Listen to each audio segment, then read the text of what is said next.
Assalamualaikum warahmatullahi wabarakatuh. Selamat pagi petani di seluruh Indonesia, khususnya petani kelapa sawit.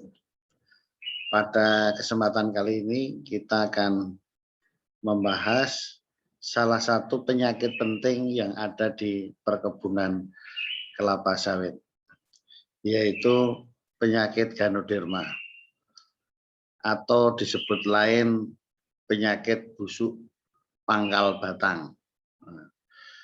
Jadi penyakit ini disebabkan oleh jamur Ganoderma.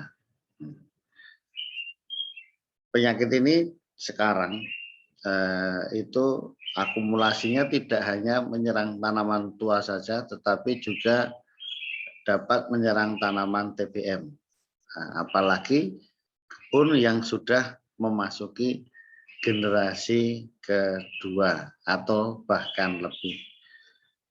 Nah, ini kerugian yang ditimbulkan penyakit ini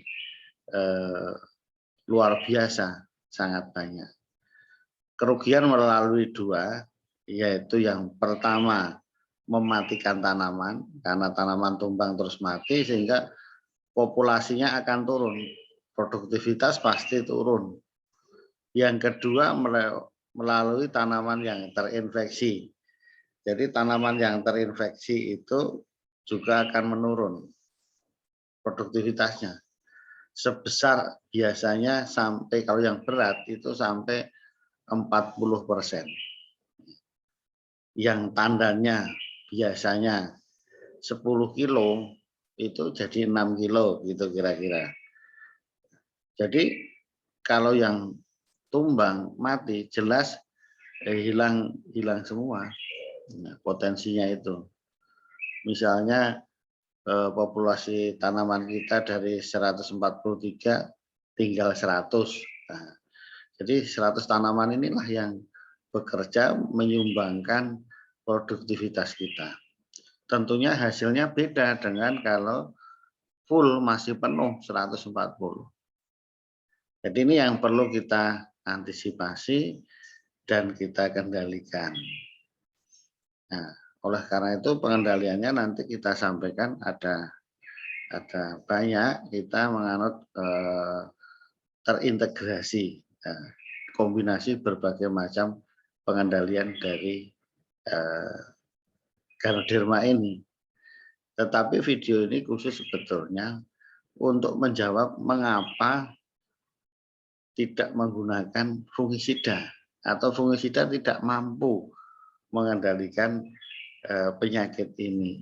Ya, ini karena banyak adalah pertanyaan, kenapa Pak Ganodermanya tidak kita gunakan fungisida? Karena selalu kalau ada penyakit itu konotasinya selalu fungisida pengendalian. Padahal pengendalian ada yang lain. Jadi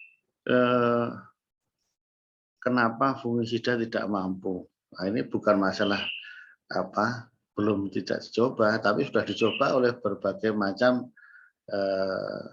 peneliti orang gitu. Tetapi hasilnya tidak memuaskan. Nah, ini sudah dicoba berbagai macam bahan aktif. Ya kalau di lab ya memang semua bisa kalau di lab ya. Nah, di lab kan tetap terbatas tempatnya begitu. Kemudian ini kenapa fungisida tidak mampu, ini berkaitan dengan sifat dari jamur Ganoderma tersebut. Ya. Jamur Ganoderma adalah patogen tular tanah atau terbawa tanah atau soilborne pathogen. Sehingga hampir semua seluruh siklusnya itu kebanyakan ada di dalam tanah. Ada di dalam tanah. Coba kita bayangkan kalau menyerang Ganoderma ini di tanah tersebut solumnya kira-kira 1 meter atau 80 cm, maka Ganoderma letaknya juga ada di bawah yang 1 meter itu atau 80 cm tadi. Coba dibayangkan bagaimana kita mengendalikannya dengan fungisida. Apakah mau digerujuk dan sebagainya. Nah, dengan posisi yang itu maka fungisida untuk menjangkau juga sulit. Nah, untuk menjangkau sudah sulit karena dia di dalam di bawah itu.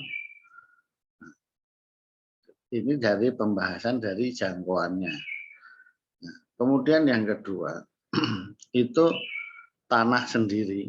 Nah, itu mempunyai sifat mampu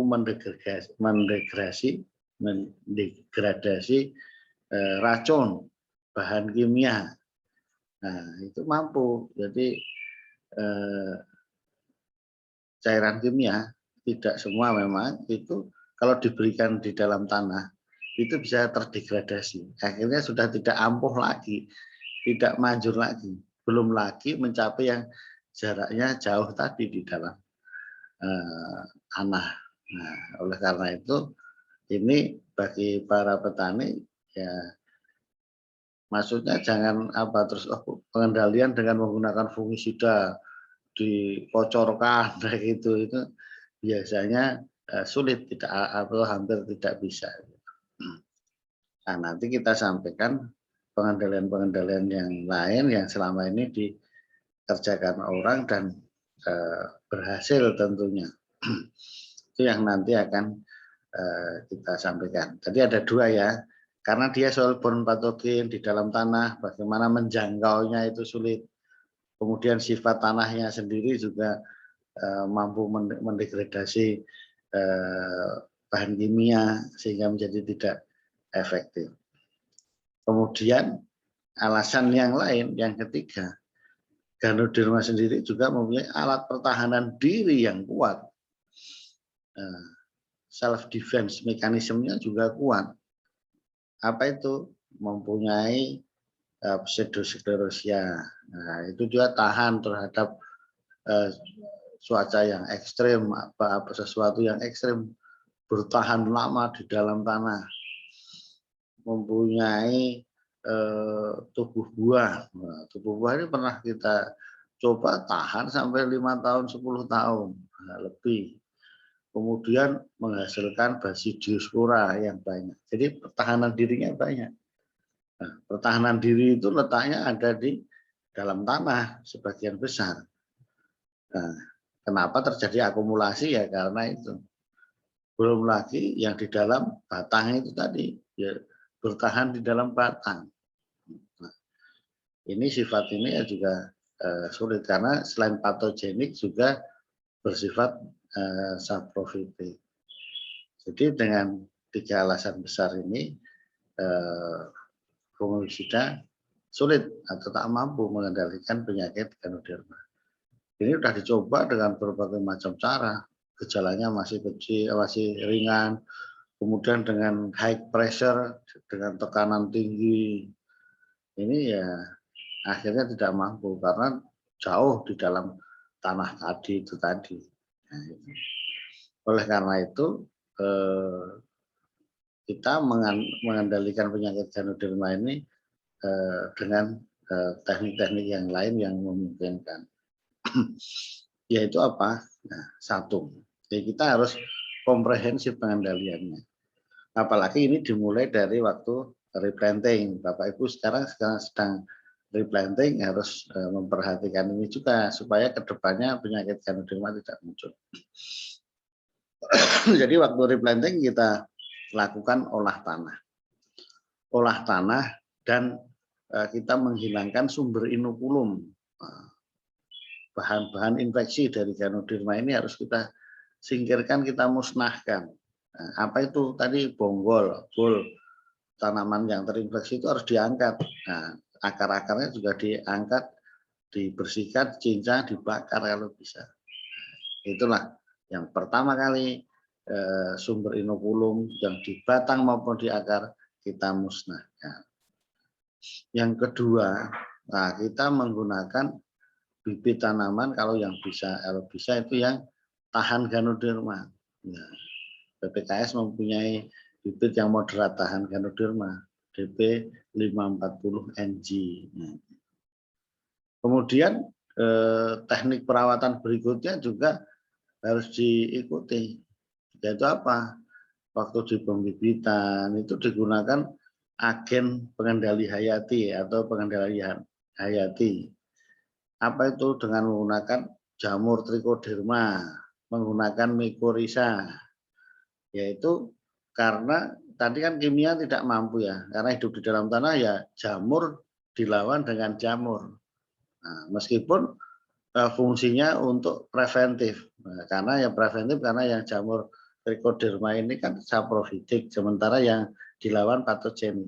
Nah, tapi minimal preventif sekelilingnya sudah dikuasai dulu oleh jamur trichoderma, ataupun di pembibitan menggunakan mycorrhiza, nah, sehingga akan terlindungi. Jadi pengendalian berbagai macam cara tadi, hancurkan sumber inokulum, menggunakan bibit moderat tahan ganoderma, menggunakan pengendalian hayati dengan jamur trichoderma ataupun mycorrhiza. Nah, nanti di lapangan ditanamnya adalah dengan lubang tanam besar misalnya. Ini tujuannya untuk menghilangkan sumber inokulum itu tadi, supaya lebih aman lagi, supaya lebih safe lagi terhadap serangan ganoderma. Nah, ini pokok-pokok pengendalian ganoderma. Dan nanti kalau sudah tanaman menghasilkan, ya paling efektif adalah membuat lubang sanitasi tanaman yang terinfeksi. Yang terserang berat itu kita sarankan disanitasi. Di bolnya diangkat, dicincang, akarnya dibersihkan, buat lubang sanitasi, kalau bisa 3x3 0,8. Nah, kemudian bersihkan. Dan kalau mau ditanam di situ sudah lumayan aman lagi.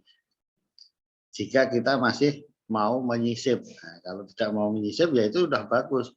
Karena untuk melindungi 6 tanaman di sekelilingnya supaya tidak terinfeksi ganoderma yang ada di situ. Nah, ini harapan kita. Jadi ini pemirsa, mudah-mudahan memberikan informasi dan inspirasi bagi kita untuk mengendalikan penyakit busuk pangkal batang yang disebabkan oleh jamur ganoderma di perkebunan kelapa sawit. Terima kasih. Assalamualaikum warahmatullahi wabarakatuh.